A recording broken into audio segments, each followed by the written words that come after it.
जो मुझे picture receive हुई, बच्चे की बाजू टूटी हुई थी। बदबख्त बाप अपने ही बेटे को तशद्दुद का निशाना बनाता था, उस पर डंडे सोटों की बारिश कर देता था, उसको दंदियां काटी जाती थी, अक्सर उसके जिस्म पर नील के निशानात थे। मुझे इस पे कचीची भी आती थी, मैं इससे इरिटेट होता था, मैं इसको चुप करवाने के लिए कहता था। इससे कोई बॉडी पार्ट नहीं होता था जिस पे निशान नहीं है। ये अभी भी आप हॉस्पिटल में देख सकते हैं। जो भी हो जाए, लेकिन इसको कैफे किरदार तक पहुंचाना है। इस वक्त मेरे साथ एडवोकेट महविश असलम मौजूद हैं, जिन्होंने उस शख्स, उस बदबख्त बाप को एक्सपोज किया है कि जो बदबख्त बाप अपने ही बेटे को तशद्दुद का निशाना बनाता था। 3 साल का वो बच्चा है जिसका नाम अरशमान है। अरशमान पर बेइंतहा तशद्दुद किया जाता था, उसको दंदियां काटी जाती थी, अक्सर उसके जिस्म पर नील के निशानात थे।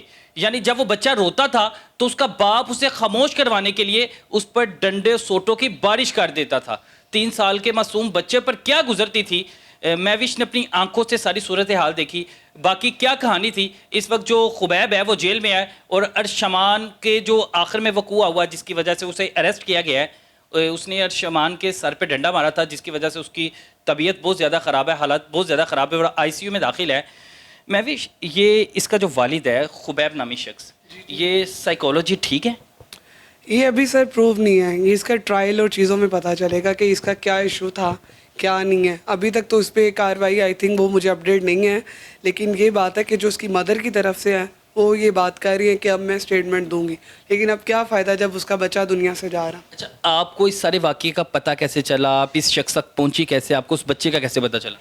मुझे सर ये मेरे मतलब जानने वाले आप कहें, ये उनके मतलब रेंट पे आए थे, वो मुझे उधर पता चला कि ये बच्चे के ना रोज़ इस तरह करते हैं कि बच्चे की रोज़ आए दिन उसकी कोई ना ज़ख़म होता है उसकी बॉडी पे।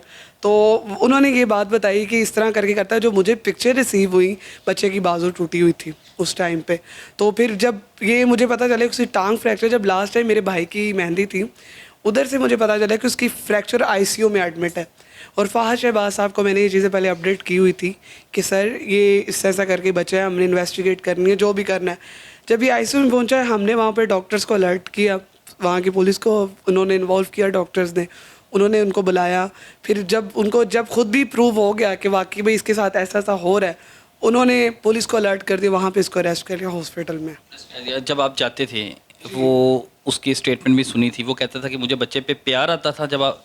जी, वो फ़ाहद साहब ने उनका इंटरव्यू किया, उसने बताया उधर कि मुझे इस पे कचीची भी आती थी, मैं इससे इरिटेट होता था, मैं इसको चुप करवाने के लिए कहता था। खुद कह रहा है मैं ऑनलाइन सॉफ्टवेयर इंजीनियरिंग का कर रहा हूँ, पढ़ा लिखा होकर इतना जाहिल कैसे हो सकता है।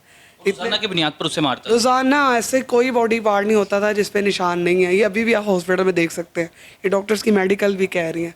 3 साल का बच्चा है। 3 साल का सर, क्या बिगाड़ा होगा किसने उसका?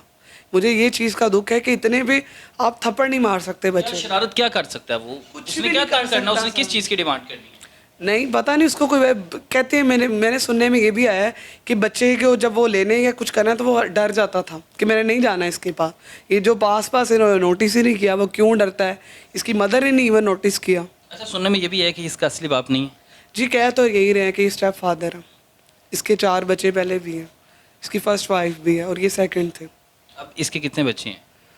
अब इसके 4 बेटे ही हैं जस्ट, और 2 ये थे जो सौतेले ही हुए इसके। 2 सौतेले हैं। हाँ, और जो बच्ची है जिमल, उसको चाइल्ड प्रोटेक्शन वालों के वो पास है। वो ले गए हैं खुद? जी, खुद ले गए, उसी दिन से ले गए उसकी स्टेटमेंट के बाद। क्या स्टेटमेंट दी थी? स्टेटमेंट थोड़ी सी बता। स्टेटमेंट बच्ची ने, आप भी वीडियोस में देख सकते हो, उसने यही बात की कि पापा ने सर पे अरशमान के डंडा मारा। ये वो खुद कह रही है। पापा ने उसको डंडा मारा था तो वो डॉक्टर के पास गया वो। अब बाकी की स्टेटमेंट जब मैं मिलूंगी उससे तभी पता चलेगी कि क्या है क्या नहीं है। बाकी इन्वेस्टिगेशन अभी चल रहा है सारा मामला। वालिदा किस कदर अजीब सब्र वाली कहें या वो उसे कहें कि पागल है कि अपनी औलाद पर इस तरह का जुल्म हो रहा है और स्टेटमेंट कोई नहीं दे रहा। सर वही जो बात फिर आ जाती है कि औरतें मजबूर हो जाती हैं कि अब एक हस्बैंड से हमने डाइवोर्स लिया है, अब दूसरी से लेंगे तो हमारा नाम गंदा होगा। आपको तो सोसाइटी तो एक औरत की गलती माफ़ नहीं करती है। फिर आई थिंक उसका ये भी प्रेशर होगा, ये भी रीज़न हो सकता है। उसके बाद कोई वापस जाने का रास्ता नहीं था, ये रीज़न है। अगर वो रेस्क्यू पहले बच्चे को कर लिया था जब आपको इस चीज़ का इल्म हुआ था तो शायद आज बच्चा इस हालत में ना होता। बिल्कुल सर, वो चीज़ का, लेकिन जहाँ तक मुझे लगा कि अब भी हम चुप रहेंगे तो फिर हम उसके साथ के हैं कि हमने उसके ख़िलाफ़ आवाज़ नहीं उठाई। और ये चाहे कोई भी हो, आप भी हो, बल्कि जुल्म देख के चुप रहना, फिर आप बराबर के शरीक होते हो। और ये चीज़ मेरे में नहीं है कि मैं चुप रहूँ, जो भी हो जाए, लेकिन इसको कैफ़े किरदार तक पहुँचाना है। अब खुबैब जो है पढ़ा लिखा भी है, अपनी उसने तलीम के बारे में भी सारा बताया, उसकी बातों से लगता नहीं है, लेकिन उसकी हरकतें, अब आपको लगता है कि कोई सबूत नहीं है उसके खिलाफ, बीवी बयान दे नहीं रही, वो खुद नहीं दे रहा, आपको नहीं लग रहा कि चुप करके फिर बाकी केसेस की तरह ये भी निकल जाएगा? क्यों नहीं है? डॉक्टर्स मेडिकल रिपोर्ट में जब पूरा प्रूफ है, जब अल्लाह ना करे, अल्लाह ताला उसको ज़िंदगी दे, उसकी डेथ हो जानी है ये आज या कल में, अल्लाह ना करे। वो क्योंकि डॉक्टर्स ने हमें बता दिया हुआ है, उन्होंने जो बड़े डॉक्टरों ने कहा है कि इसकी 80% डेथ हो चुकी है।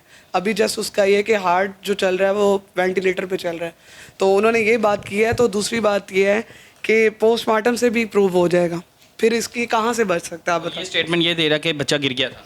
ये उसने अपने आप को सिक्योर करने का कुछ तो कहना ही क्या, ये हम नहीं मान सकते, डॉक्टर नहीं मान रहे हैं, आप भी नहीं मान सकते।